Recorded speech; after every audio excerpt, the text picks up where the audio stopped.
it seems like a lot of this is about relaxing and kind of getting over yourself and not taking Yeah. yourself so seriously Oh, I because love that. Yeah. I think a lot of guys going back to the self-trust thing, they Yeah. have this sense the energy is they're always grasping outside of themselves for that technique that Yeah. the three step or actually Yeah. sometimes The seven three-phase seduction. three phases motherfuckers and they're always kind of grasping outside of themselves Sure. and a lot of this actually is almost like when you stop trying so fucking hard and you Yeah. start relaxing and you come from a place of relaxation versus tension Yeah. and like that whole like fuck I need to get that girl Yeah. like Mhm. things start That's to show true. up. No, yeah. I think for a lot of my life, I think I tried harder than anyone else because Mhm. for me, as you can see, I'm not the prettiest boy in the world. And because I thought that, I was like, okay, well, if I'm not the prettiest boy, and there's gonna be someone that's better looking, someone that's more fit, someone that's taller, someone with more money, someone who's more intelligent. What do I've got that would have women go for me? That was my question. Like, Mhm. well, if I don't got these things over these other guys, I thought I must work 10 times harder than these other guys. And that's why I got into like the seduction company for a long time. Because I was looking for that competitive edge, that one thing that's gonna make me way better than these other guys. And It's like marketing funny. It's like the secret technique that will make any woman fall in love with you, regardless if you're short, fat, bald, black, Asian, not heterosexual. It's just like you know how like Yeah. and you're like, okay, so basically every guy, right? Yeah. But Well, but yeah, but like, cause I was proud of myself for being able to. Okay, well, because I'm not that kind, because I'm not the like going back to because I'm not the kind of guy that is attractive. I need these special techniques or these special things that will give me that edge so that she will like me. And as I'm doing that, I'm actually I'm actually trying really, really hard. And women can sense that I'm trying really, really hard. And I remember like, back then I would, the thing was I would say all these cool lines and the girls would sometimes like me, right? And they were like, oh, it's working, it's working. And then I would always freak out the very ending. I was like, okay, I got the phone number. Is she actually gonna call me back? Is she gonna text me back? And if she didn't text me back or call me back, I'm like, oh no, I am unworthy. I really am terrible at this stuff. No, she saw through it. like cruel fate. You were able to give her to me just but for an instant until she ran away. Just Yeah. kind of like this, Darn. like, oh my god, She like, broke Rogan. my soul. Yeah, and to me it was just kind of like, how much harder do we need to try? Because I tried hard.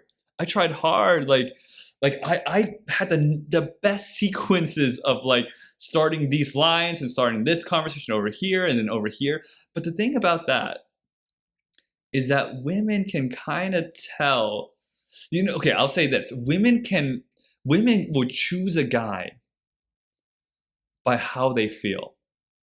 It makes sense. Yeah, Right, makes sense. unless it's a gold digger, but I mean, we're not talking about those types of women. But like Yeah. most girls, yeah. But for the most part, Mhm. like the women that will call you back is when you're like, wow, I got a great connection. Oh my gosh. Mhm. Those are probably going to be the ones that will call you back. When you have one of those days where like, that was okay. Probably won't call you back. I remember this one time I was in a car and I wanted to take this woman paddleboarding. And I remember being in a car with her for about an hour and a half or 2 hours going Very one good way. story. And then I was like, oh gosh, like I was having a terrible time and she was kind of not happy. And then once we got there, like they were saying, hey, the paddleboard store is actually going to close in 15 minutes. You guys still want a paddleboard? And I was like, well, 15 minutes, I guess we're not going to. Mhm. And then right afterwards, after 15 minutes, we ended up driving back another hour and a half to 2 hours back home. LA traffic. And, and then as we were having this conversation, we were kind of just in that bad feeling. It was like, Okay, it's okay, I guess. And then I was like, hey, you wanna? And I just asked her anyways, like, hey, you wanna do this again? She's like, no, I'm okay. When she's sick of your shit. She's like, no, I'm okay. I'm like, yeah, I didn't think so. Yeah. Yeah. Have you? I mean, I'm sure you've had many of those dates. Oh right? man, I had some really awkward dates where I didn't feel comfortable. Not like in like, oh, she's sexually aggressive, right? Yeah. But it was just like this. You know when things just feel so off, and as time goes on, a lot of guys I know when they first start out, they're like, man, I would love to go on a date or be able to have like a sexy girl. Yeah. But there's been some dates where I actually wanted the girl to prematurely cut the date short, and then I actually cut it short saying I was busy tomorrow and I had to get to bed early because it was so awkward. And I'm like, am I talking to a wall? Like, I feel like I'm just talking to myself. And there's been other dates where it was just like, it feels, there's that feeling of you're trying so hard, but you don't want to try hard. And you know, like you're a decently funny guy. Like for me, I was pretty confident, like for the dates I'm mentioning, but it just felt like I was trying to make shit happen and I wasn't having it because it felt like I was putting in so much effort. It was awkward as fuck. It almost felt like I had a corpse along for a date. And I'm just like, why are you here? Like, can you at least talk back? Yeah. No, yeah, I totally get that. And if I had to guess, Jeremy, the ones that you really had a connection with, you probably saw them again. Oh, yeah. More of the time. Yeah. But I could be wrong. Well, there's some girls where I think it was more of a sexual connection and other time, but yes, I think there is a thing where maybe there's a part of me where I was a little bit more fling material and I was not really connected to the girl, but for the girls that I really felt a strong connection to, like not only sexually but emotionally, those were the girls that I saw again. Yeah. And it never was a hard thing too, because I think a lot of guys, like they're trying to, you know, I've heard this, and I'm not saying this to knock the guys that ask me this, but like, how do I text a girl? Like, they're kind of focusing on superficial shit, but I was like, you know what? Actually, like, once that connection and attraction is solid with a girl, it doesn't become that hard to hang out with her. Yeah. Like, Oh my God. This is the biggest misconception for, I would say, in dating. Like a lot of people, they're like, okay, well, I got her phone number now. How do I get her out? What are my dating like 3 phases that I need to text her in order for her to get out? And a lot of people will always say, you know, I was doing really well, I almost got her out, but then she flaked on me, and then I was texting her more, and then she almost got out again, but then she didn't come out, and then she blew me off. And when I hear something like that, I'm like, okay, if that's happening right now, big chances are, she just wasn't that into you, and that's it. Yeah. Like I've had moments when I would just connect with a woman really, really well, and all I would have to just say is, hey, I'd love to see you again. And they would actually be like, yeah, when do you want to do it? You want to do it tonight? You want to do it next? You want to do it tomorrow? You want to, like, they put in effort, right? When they don't put in any effort, I'm just like, okay, well, the connection probably wasn't that great, or something else happened, or her circumstances, or whatever. Yeah. So I was recently, I was at a what do you call those things? A speed dating event. I was at a speed dating event, and I remember this very thing. Like we were going through a bunch. Like there were 20 women and 20 guys, and I could see all these guys sitting down and preparing to use their master techniques. They're like, all right, I know what I'm going to say. I know what I'm going to say before they even talk to me. I got the whole conversation planned out. I got this. It's like you see those like jokes in the mirror. It's like you are handsome, you are unstoppable. Yeah, you will attract your dream girl. I forget what show it is, but eventually this guy's trying to get a job interview. He's like, you're like successful, you make 100K, and like eventually it goes out to you are willing to compromise, you are willing to take what happens and build yourself up. He's just like, gotta bet. Continue. Yeah, no, yeah, but a lot of guys were like that, and I remember thinking, okay, you know what? Here's the competitive edge that I've got over all these other guys, and it's, I'm going to be way more light than all these guys. Like our connection, when women will feel something amazing when they're with me. I was just being I had less on my mind. I just connected with these women. I made them smile. I was curious about these women. And then, the very next day, you kind of like put in who you want, or that night or the next day, you can put in like who you like the most. And if they like you back, then you can get their phone number or something like that. So I put in like, out of 20 women, I was like, okay, who were my top 5 women that I had a great connection with? Who were my best connections? And who were my connections? And who were my, I don't want to see them again connections, no matter how hot they were or whatever. And I just looked at who were my best connections. And I pretty much just kind of submitted like my 5 or 6 top favorite women. And out of those 5 or 6 women, 4 of them, my top 4 was like, yeah, I want to see you again. And I was like, the secret is right there. The secret is right there. That's true. That's true. That's true. Like, so that was just something that I wanted to. I know. I feel like I might have been bragging a little bit, but I mean, but it was cool, true though. It was what happened. I mean, sometimes Yeah. I humble brag too. I kind of drop it in, and I'm like, not to brag, but I'm gonna consider bragging statement now. But it is true. Like, I think guys, a lot of guys. Well, Jeremy, what's your secret then? My secret was, God, what was it? Let's say you're in front. Yeah. Okay. Here's my secret. Yeah. It was actually just exactly that. It wasn't so much being light on your feet, although Yeah. it does involve just not taking yourself seriously. Yeah. For me, the biggest issue I had is there was a period of time when I was working in tech, humble brag, I was a manager, and what happened. And the reason why I bring it up is because I felt pretty baller, right? But what happened is I kept hooking up with girls, and I know a lot of guys are like, well, what a horrible problem, Jeremy, you're hooking up with girls and they don't see you again. But then, I wouldn't get past the first date. And it kind of fucks with you because I was just like, am I not like dating, like long-term dating, like potential? And the thing that I realized actually is there's an underlying layer of neediness. But the secret for me was basically to just lean back and make space. Yeah. And basically stop trying so fucking hard, right? And come from a mentality of like, do you like me? Do I like you? So it's like we're putting different words around it, but it was really the same thing.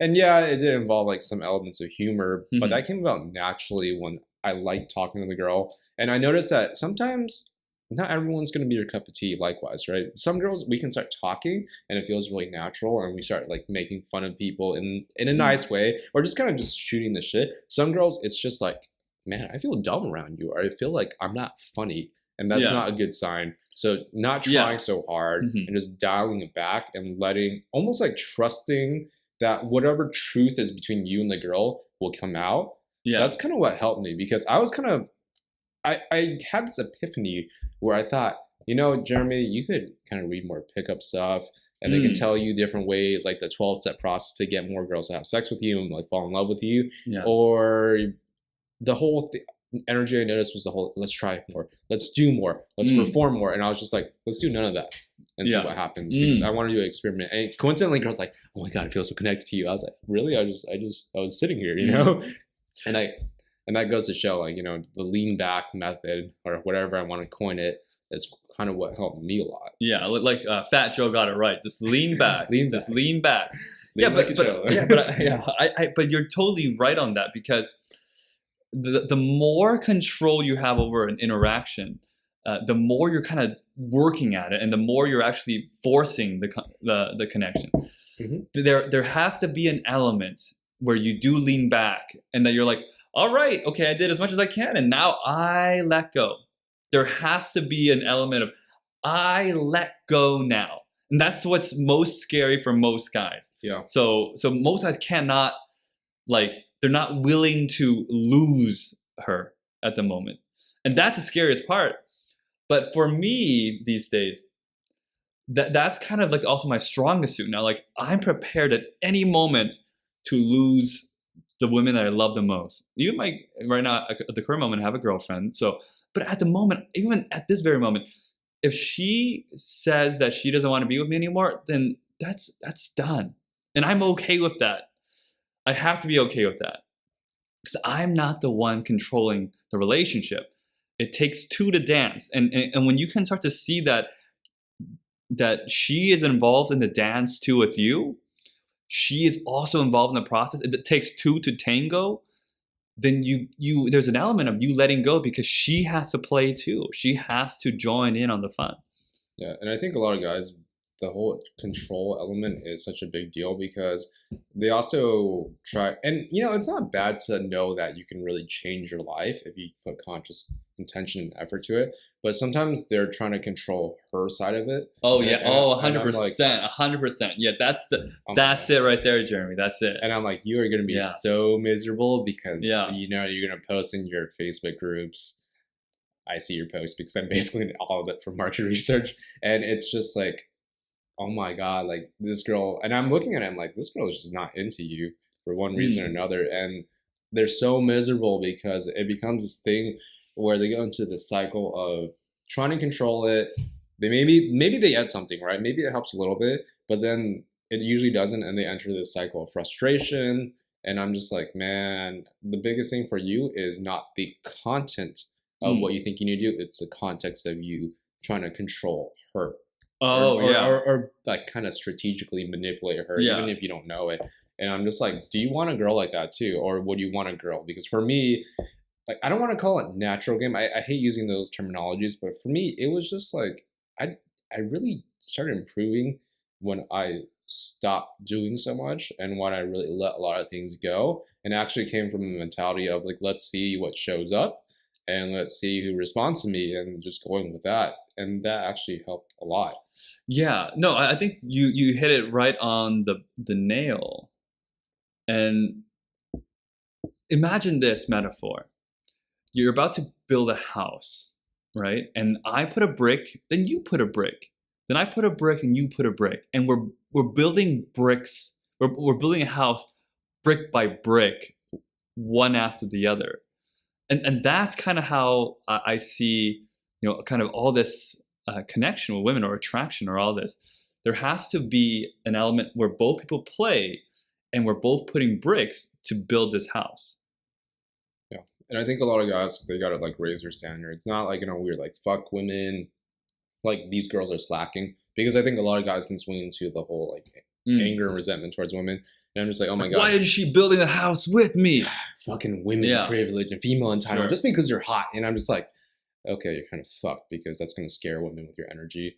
But yeah, like you have to realize it's a dance, right? No one can dance. Well, yeah, you could technically dance by yourself, but like you want a girl to dance with you, right? Like, it's way more fun. Yeah, and if she's dancing with you, then it's a lot more natural compared to you just like dragging this girl around trying to like fucking shake her. It's like, okay, now she's dancing with me, and that's just a horrible place to be. So Pat, we talked about a lot of really good things, and I just want to say thank you for coming onto the show. I'm sure there'll be more episodes in the future. So here's the first question, or the deep question I want to pose to you before we kind of dive into how they can find out more about you. So the first and actually only question is, if you could go back in time to when, let's say you said you started this like out of college, right? So when you were 22, what advice would you give yourself? Let's say you had 5 minutes on a park bench to like kind of sit young Pat down and say, hey Pat, I know you want to get better with girls. Take it from older Pat. This is what you need to know. Yeah. Well, I would say, man. Well, what I would say to me was, this is the first thing that I'm thinking of. Hey, it's all good. You just skate on by. I skate on by and I leave and I never say another word. But essentially, I would want myself to know that if I really want to have more sex, I want better connection and want more attractive women, I actually have to like think less. Because if you actually think less, you're responding to the moment, you understand the situation of what's happening, you're connecting with her, you're enjoying her, all of a sudden things just kind of like when I would probably tell myself, hey, you're not the one that's actually handling attraction. Like there's way more that is happening. You can call it God or you can call it whatever you want to call it. but I'm not the only one at play that creates connection. Like I don't know if the first girl that I talked to that will like me. I don't know if it's gonna be the 100th girl that will like me. I actually have no idea. All I can do is just put myself in my best position and enjoy women as much as I can and create that connection. And the one or the ones that I really like, I have to trust that they will show up because they always do.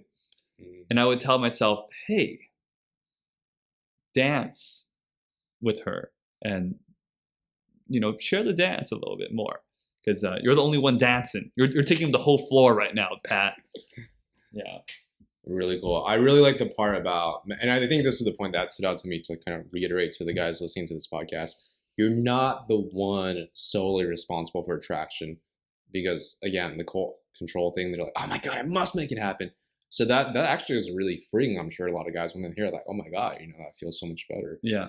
So with that being said, and that excellent piece of advice, Pat, where can people find out more about you? And is there anything in particular that you want to let the people on this podcast know that's going on that you want to allow them to take part in that would really benefit them? Yeah, well, right now I created this, I'm creating a bunch of cool stuff at the moment, but what I really like is when I can help people see through what's kind of in the way that is preventing them from having this amazing, awesome dating romantic life.